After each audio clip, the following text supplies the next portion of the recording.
Good afternoon, all. Good afternoon, Bikashi. Is it my screen is visible? Yes, it's visible. Okay. So today we are going to start a new chapter, that is part 3 of this book, that is about challenging authority. Chapter 8, Challenging Up. Have you done yours? This was a question my parent asked me every day when I was a kid, and I hated it. My dad came up with it. He had some pretty strong beliefs about the value of studying. Every night, Sunday though Thursday, whether schoolwork was due or not, each of us had to sit at the desk in our respective bedroom and engage. Okay, I think we have read this. You've already done this. Yeah, right. Yeah. We are supposed to start here. Free agency. Yeah. Yeah. Okay. Fine, then one of you can start.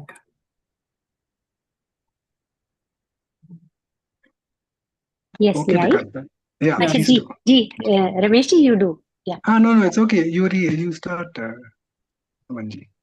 okay. Free agency. Unless you are a fan of milk, can you make Milwaukee. the font little bigger? Yeah. Yes, fine. It's fine. Unless you are a fan of Milwaukee Brewers or the Cleveland Indians, you probably missed this story. In August of 2016, Jonathan Lucroy, an all-star catcher for the Brewers, refused to be traded to the Indians. That is it. That is the story. He refused to be traded. Lucroy said, when you are dealing with life-changing, life-altering decisions like this, there are a lot of factors that come into play, mostly family.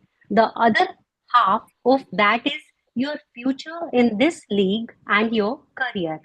There are a lot of different things to take in.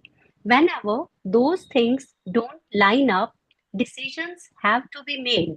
That might be tough, but that is the way it has to be. His decision was not all that popular among baseball fans. Lucroy weighed the pros and cons of being traded from the Brewers, and in the end, he made a decision that was best for his family. Now, that is a pretty admirable statement about family, but it is also a reminder that putting your stakes in the ground on a decision might not be popular. When LaCroix did to the Brewers what LaCroix did to the Brewers reminds me of what Mora did to George Constanza on the Strong Box episode of Seinfeld. George was dead set on breaking up with his girlfriend Mora, but she was just not going to do it. George, Mora, I want you to know I have given this a lot of thought. I am sorry, but we have to break up. Mora, no. George, what's that? Mora, we are not breaking up. George, we are not. Mora, no. George pauses, looks at his coffee. All right. Yeah, fine. Thank you. So next please, Rameshji, can you take over? Yes, Ji. That was really funny. That's nice. How could you not love George Costanza? Let's go back to Jonathan Lucroy, because there is nothing there is because there is more to his story than what I've shared. I want you to hear the rest of it, because the real story is not the decision Lucroy made in 2016. The story behind that story. It's the story of a man named Kurt Flood. Curtis Charles Flood was born in Houston on January 18, 1938, but was raised in Oakland, California. He lived the dream of many young kids, playing professional baseball for 15 years. He played for the St. Louis Cardinals in the 1960s.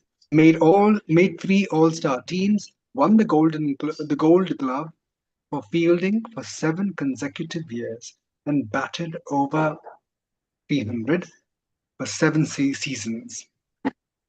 In 1964, he even led the National League in hits. Then, in 1969, the Saint Louis Cardinals included Flood in a 7-player trade to the Philadelphia Phillies. But Curt Flood said, "No, thank you." Flood didn't think he should be treated like a commodity, so he refused. In doing this, Flood became one of the most controversial figures in sports. His refusal created a legal firestorm. The case was eventually heard in front of the US Supreme Court, and it caused an earthquake that shook professional baseball to the core. Flood's courageous refusal to move challenged the status quo and created what is commonly known today as free agency. Here is why Flood's decision was so controversial. At the time of Flood's trade refusal, teams owned the right players and players were beholden to the team for life, even if they had fulfilled their contractual obligations. Flood equated his ownership and lack of freedom to slavery, saying, "I do not feel I am a piece of property to be bought and sold irrespective of my wishes. I believe that any system which produces that result I believe that any system which produces that result violates my basic right as a citizen and is inconsistent with the laws of the United States." Flood held to his deep beliefs uh, and strong convictions, even though it was costly for him. He sat out the entire 1970 season. He received hate mail, death threats, lawsuits, and an IRS lien placed on his mother's home, and saw bankruptcy of his business, Curt Flood Associates. 4 years after Flood's refusal, though, the courts ruled in the favor of the players, and this case became the linchpin for securing the rights of players, leading to the start of the free agency system. Challenging the status quo is no walk in the park. Though few people have exceptional amount of resistance, Curt Flood did. Though few people have experienced the amount of resistance Curt Flood did, many have felt the collateral damage of challenging their boss on things that needed to change. And we know that there is a chasm between seeing a change that needs to be made and having the emotional intelligence to do it in a way that does not limit your career. Even a secure, healthy leader may bite back at you and respond defensively when he or she feels threatened by a challenge. How could you handle this delicate issue? How you handle this delicate issue matters. So, why is it so difficult to challenge others well? I see three significant reasons. Okay, great. Thank you, Ramesji. So let me take over from here. What are the three significant reasons? Which is like, why is it so difficult to challenge? Challenge brings change, and change is inherently challenging. Very, very true. Challenge always brings change. And this is also true that change is inherently challenging. Because every change is inherently challenging, and challenges are little makes us uncomfortable, so we resist change also. So why is it so difficult to challenge others as well? In the leadership challenge, cause and personal right, leaders must challenge the process precisely because any system will unconsciously conspire to maintain the status quo and prevent change. And so this is true with any system, and that is doing unconsciously, not consciously. So any system will unconsciously conspire to maintain the status quo and prevent change. Leaders must challenge the process precisely. Why? It is the leaders who have to challenge the process. Otherwise, the system anyway is there always to resist. Any challenge to the current system or process will require change, and the status quo resists change. In fact, healthy systems are often built with this in mind, and are predictable in the midst of chaotic circumstances.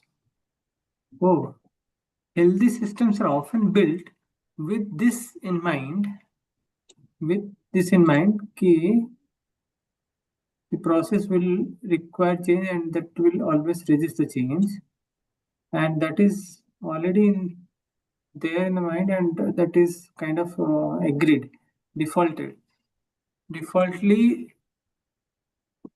that happens, and that is there, and are predictable in the midst of chaotic circumstances. And many systems can get quite good at withstanding challenges without changing. They can still do well.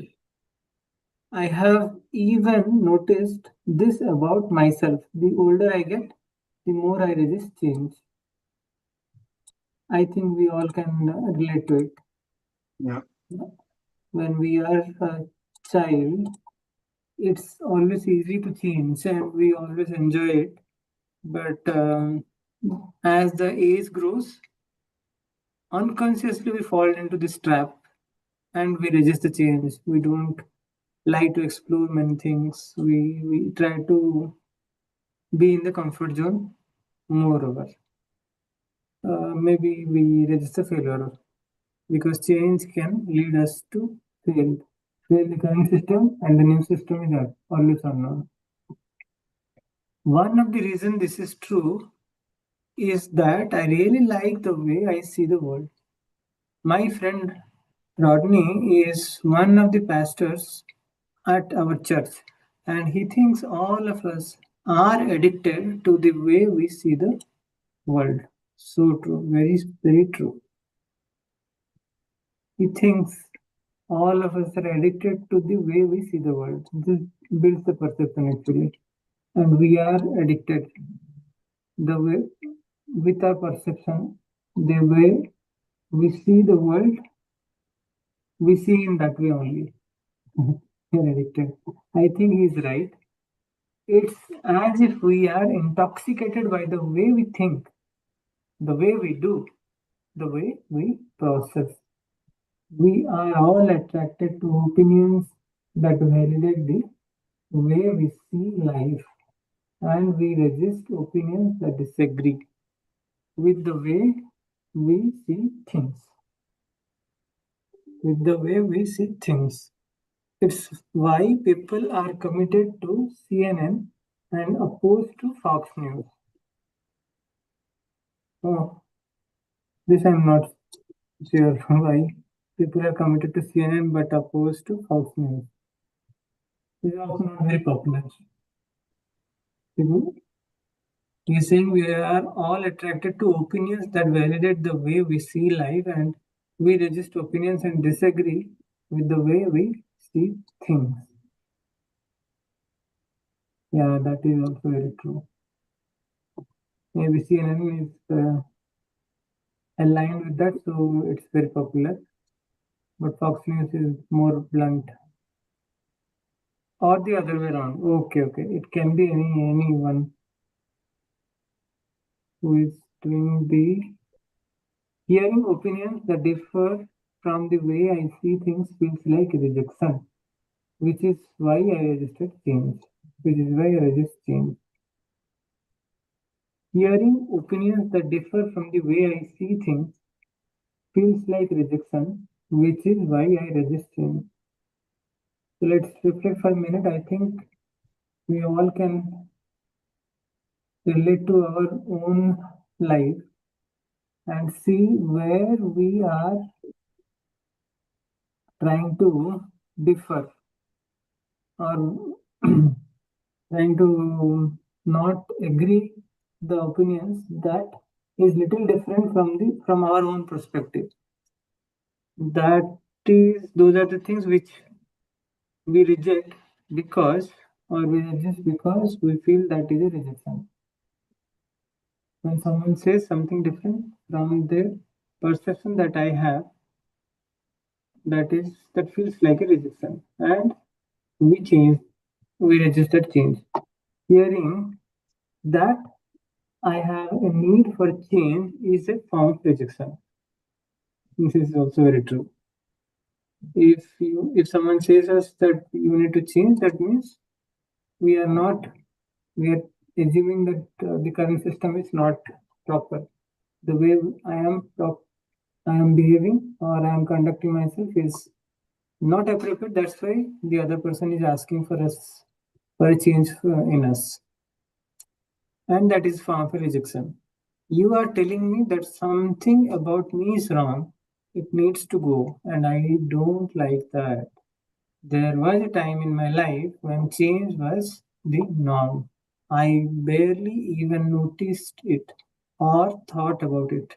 This was also a time in my life when I didn't have much to my name. During my college years, I still drove the 20-year-old white Volvo 240 DL I had picked up in high school. It was a tank. When I left college and headed to graduate school, I could literally fit everything I own inside that Volvo, a collection of clothes, books, and CDs. Remember those? Yes. In our time, CDs were also there. I didn't own a bed, so I bought one at a garage sale when I arrived at a seminar in Dallas. Now I am in my mid 30s.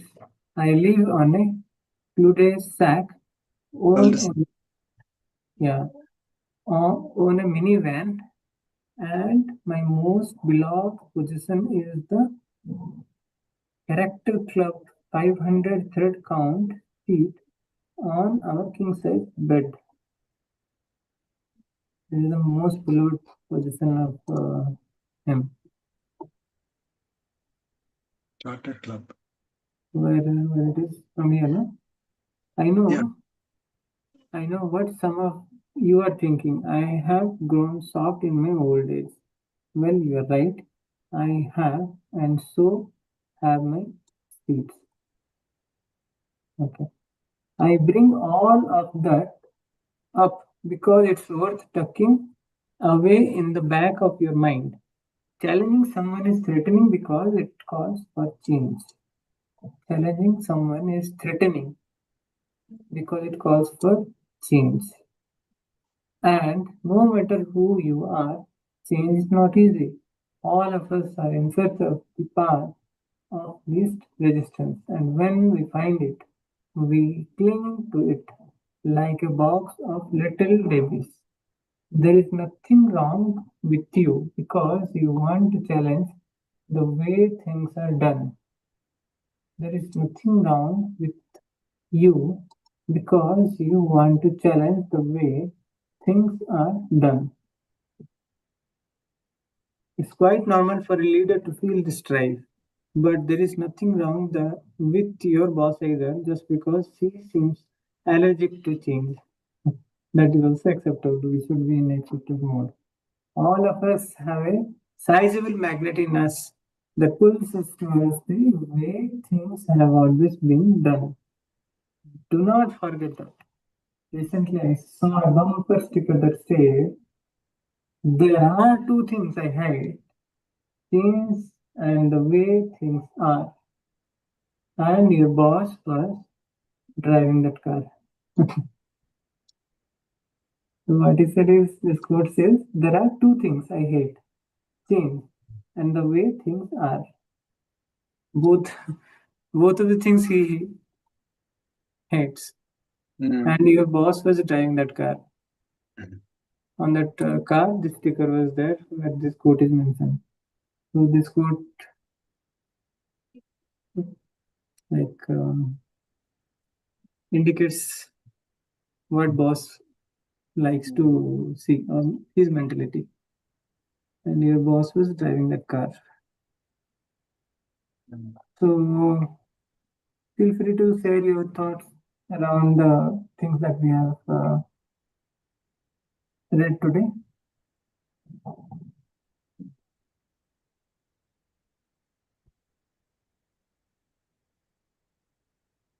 Challenge to challenge is the thing that we have started today. Mm.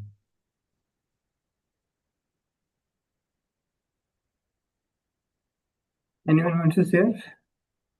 Manji, Rameshji?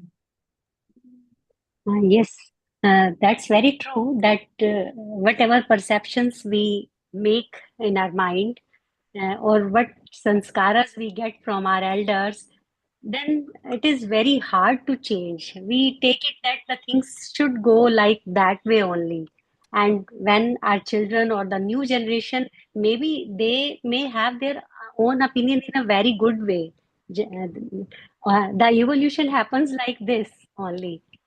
So we should be, I think, open to the change. Very true. We should be Yeah, open to the change, but again, at the same time, if someone is not willing to change, then also we should not reject that, that person. That also is a part of our life. Yes, yes. Mm, I feel the wisdom to know what to change, when to change, is something that develops as we connect with our own higher self. Once the Devabalam Baba's voice is heard clearly, that will guide us. Because in change, just for the sake of change, can be very destabilizing. Because certain processes, when there is certain rhythm and it's repeated day in and day out, it becomes efficient to do those things.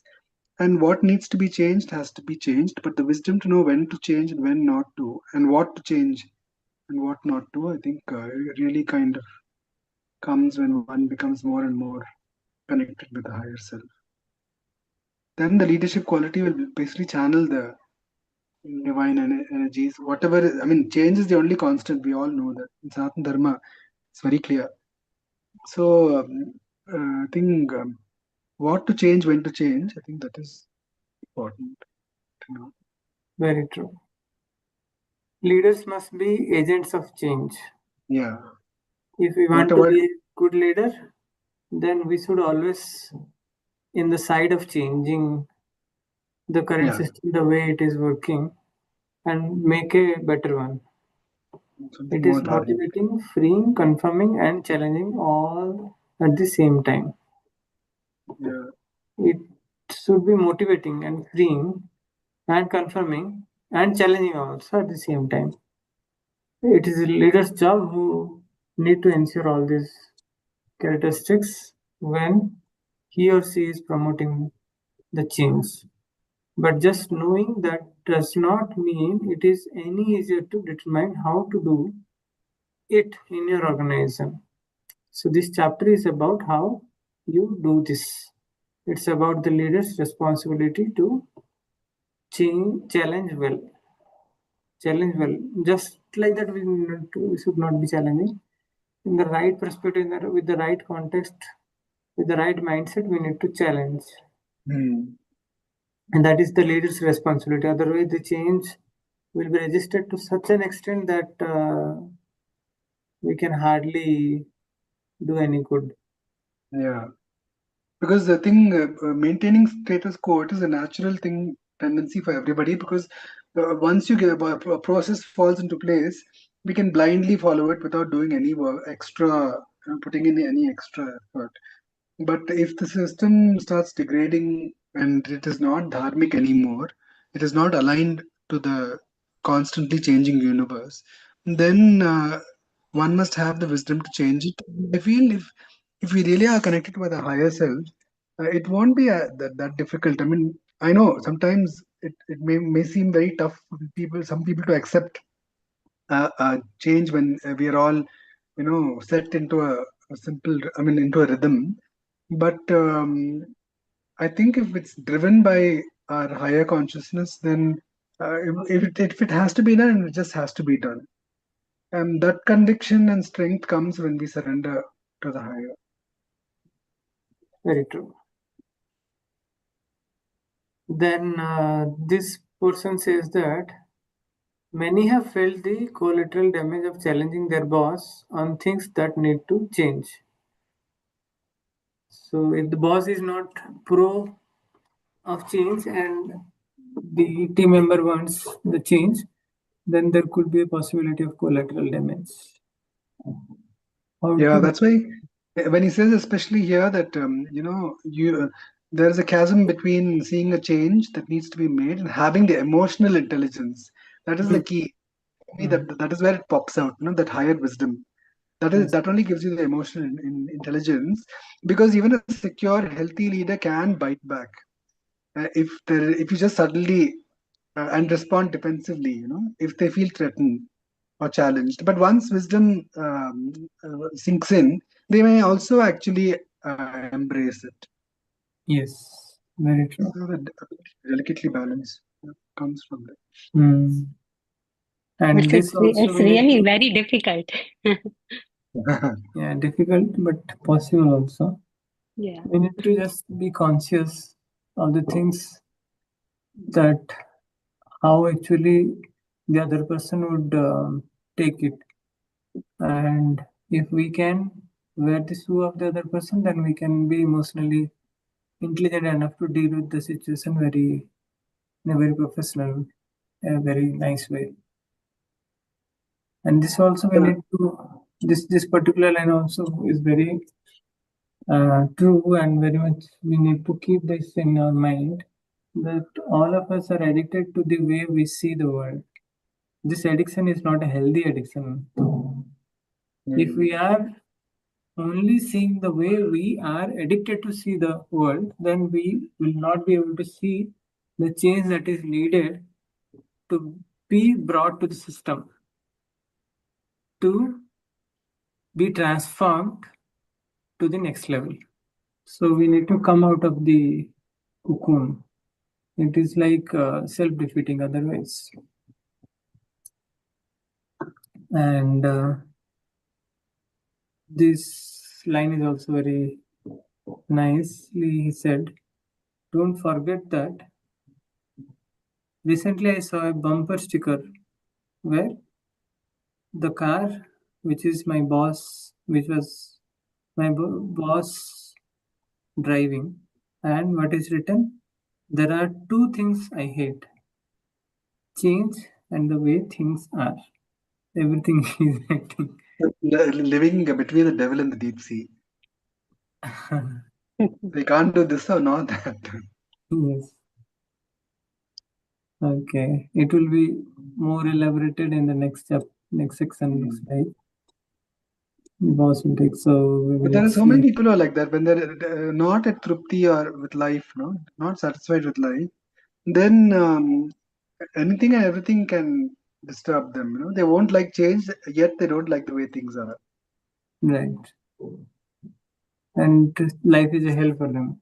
Yeah, I've seen so many people who are just at odds with themselves. So it is their own responsibility. We are responsible for our Yeah, sometimes all it requires is just a slight change in heart, and then the whole thing will just perspective. The become change in easy. perspective is very much important. Yeah. The way we look at things, uh, that also need to be changed. Otherwise, we will look in the very same way and we will resist the change always. Mm. Great. So let's connect again on Monday and take it forward. Thank you, Vikashji. And Sumanji, thank you so much. Thank Well, you you. know what? Thank you. It seems this Ashada Masa, no? Hmm. Right now it's Ashada Masa, I think. Hmm. Kartik Masa. No, Ashada. So till coming six from 8th to coming August 6th. It seems this particular thing. especially people who are meditating and seeking and all that, they will get lot more benefits because the energy is like that at the moment. It will be challenging for the materialistic kind of people, but for those who are seeking connection with their own higher selves, it is much more rewarding than normal. Oh, nice. I didn't know this. Mm. Yeah, even I didn't know. I just And suddenly came across. till next Huh? month, 6th, till next month, 6th, it is going on. It's Yeah, this Ashada, that is the 8th of Ashad July is to, Savan month. I think it's Ashada or Ashada, I think, no? Okay, It okay. is from 6th, 8th of July to 6th of August. At least in the Telugu calendar, it is approximately this time. and after And that, Shravan will come. yeah, I think after that is Shravan Mas. Hmm. And all these Masa is actually in alignment with nature. Because I remember in ISKCON, they would say in one of these Masas, you don't eat curds and something like that. Then they Chaturmas. found out what Mas? That is called Chaturmas. Chaturmas. Chaturmasya. Huh? Hmm. So it Then seems these that, four months, four things are said to be avoided. 1 month, avoided. one thing. Yeah. And Like if you look at it, like, I think in 1 month, this curd and milk products are also not And supposed to be. greens are also there because of rainy Greens. season. Yes. Uh, hmm, greens are not supposed to be eaten because they hmm, may get contaminated and yes, not. easily contaminated. Mm, And the curds thing is because of phlegm. At this time, the kapha will become more. So if you avoid or eat less, then it's good. So everything actually has a scientific connection, and they found that, and they're yes. quite amazed. Mm, Yeah. true. Okay. Okay, Great. Vikashji. Okay, Thank Sumanji. you. Thank Yeah. you. Thank you, Vikashji, Rameshji. Thank you. Thank you, Ji. Bye. Om Shanti.